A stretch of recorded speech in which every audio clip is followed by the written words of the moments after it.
नमस्कार। चलिए आज एक ऐसे सफर पर निकलते हैं जो हमें ले जाएगा भारत के दिल मध्य प्रदेश के एक ऐसे खजाने की ओर जहां आज भी इतिहास की धड़कनें सुनाई देती हैं। हम बात कर रहे हैं ओरछा के शानदार किले की। देखिए, ओरछा को सिर्फ एक पुरानी इमारत या किला समझना, ये तो इसके साथ नाइंसाफी होगी। ये एक जीती जागती कहानी की तरह है। यहाँ की हर दीवार, हर गलियारा ऐसा लगता है मानो हमें उस दौर के किस्से सुना रहा हो। वाकई यहाँ आकर लगता है जैसे वक्त थम सा गया हो। तो चलिए अपने इस वर्चुअल सफर की शुरुआत करते हैं।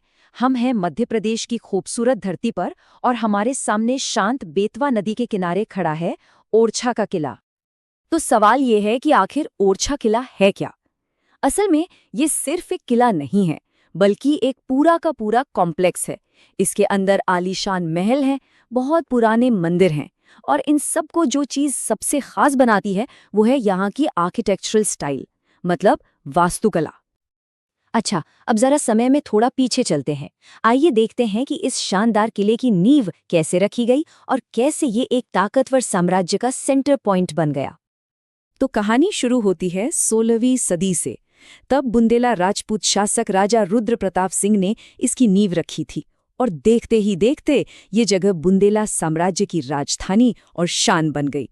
फिर 17वीं सदी में यहाँ जहांगीर महल बना, जो हमें उस दौर के बुंदेलों और मुगलों के बीच के रिश्ते की एक झलक देता है। ओरछा के जो सबसे दिलचस्प बात है ना, वो है यहाँ की वास्तुकला में मिला जुला असर।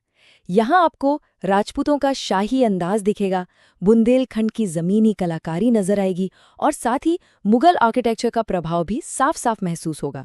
मतलब तीनों का एक खूबसूरत संगम।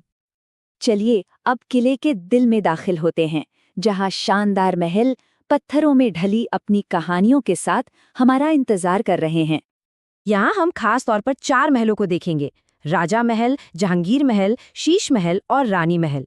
और यकीन मानिए, हर महल की अपनी एक अलग ही कहानी और पहचान है। सबसे पहले चलते हैं राजा महल। जैसा कि नाम से ही जाहिर है, ये बुंदेला राजाओं का शाही निवास हुआ करता था।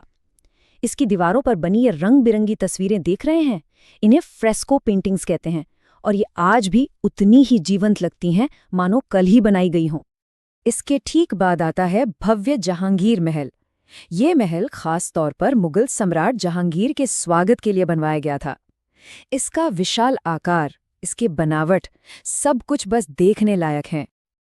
अगर हम इन दोनों महलों को साथ रखकर देखें तो इनका फर्क साफ नजर आता है।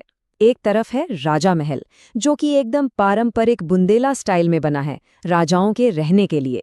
और दूसरी तरफ है जहांगीर महल, जिस पर मुगल आर्किटेक्चर का गहरा असर है, जिसे एक खास मेहमान के लिए बनाया गया था।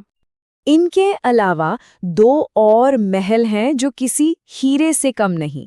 एक है शीश महल, जिसकी दीवारों पर शीशे का अद्भुत काम है, और आज ये एक हेरिटेज होटल में तब्दील हो चुका है।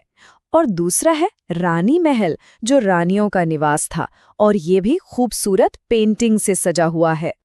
जरा सोचिए, जहांगीर महल की सबसे ऊपरी मंजिल पर खड़े होकर ठंडी हवा का एहसास, और सामने दूर तक फैला हुआ पूरा ओरछा शहर, और साथ में बहती हुई बेतवा नदी। सच में ये एक ऐसा नज़ारा है जिसे शब्दों में बयां करना मुश्किल है। चलिए, महलों की इस भव्य दुनिया से निकलकर अब ओरछा के आध्यात्मिक दिल की ओर बढ़ते हैं। देखते हैं यहाँ के मशहूर मंदिरों को। यहाँ 2 मुख्य मंदिर हैं, और कमाल की बात यह है कि दोनों एक दूसरे से बिल्कुल अलग हैं। एक है चतुर्भुज मंदिर, जिसके ऊंचे ऊंचे शिखर आसमान को छूते हुए लगते हैं, और दूसरा है राम राजा मंदिर, जो किसी मंदिर जैसा कम और किसी राजमहल जैसा ज्यादा दिखाई देता है।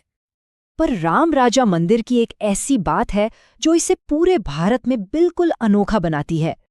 जी हाँ, ये भारत का इकलौता मंदिर है जहाँ भगवान राम को भगवान की तरह नहीं, बल्कि एक राजा के रूप में पूजा जाता है। और यही वो बात है जो इसे इतना खास, इतना पवित्र बना देती है। तो अगर इस पूरी बातचीत के बाद ओरछा जाने का मन बन गया है, तो चलिए कुछ काम की बातें भी जान लेते हैं, ताकि जब भी वहां जाएं तो कोई परेशानी ना हो। सबसे पहली बात, ओरछा जाने का सबसे अच्छा मौसम कौन सा है? तो वो है सर्दियों का, मतलब अक्टूबर से मार्च के बीच। उस समय मौसम बहुत सुहाना होता है, वरना गर्मियों में यहाँ का तापमान काफ़ी ज़्यादा हो जाता है। अगर एंट्री टिकट की बात करें तो भारतीय पर्यटकों के लिए फीस करीब 40 रुपए है और विदेशी पर्यटकों के लिए ये करीब 550 रुपए के आसपास है। तो एक परफेक्ट ट्रिप कुछ ऐसी हो सकती है। सबसे पहले सही मौसम चुनें, फिर राजा महल और जहांगीर महल की भव्यता देखें। उसके बाद राम राजा और चतुर्भुज मंदिर में दर्शन करें और आखिर में बेतवा नदी के किनारे बैठकर कुछ शांत पल बिताएं। तो इस पूरे सफर के बाद एक बात तो साफ है, ओरछा सिर्फ घूमने फिरने की जगह नहीं है। ये इतिहास, कला और कुदरत का एक जीता जागता संगम है। और ये हमें एक सवाल के साथ छोड़ जाता है कि क्या वाकई दुनिया में कोई और ऐसी जगह है जहां ये तीनों चीजें इतने खूबसूरत अंदाज में एक साथ मिलती हैं।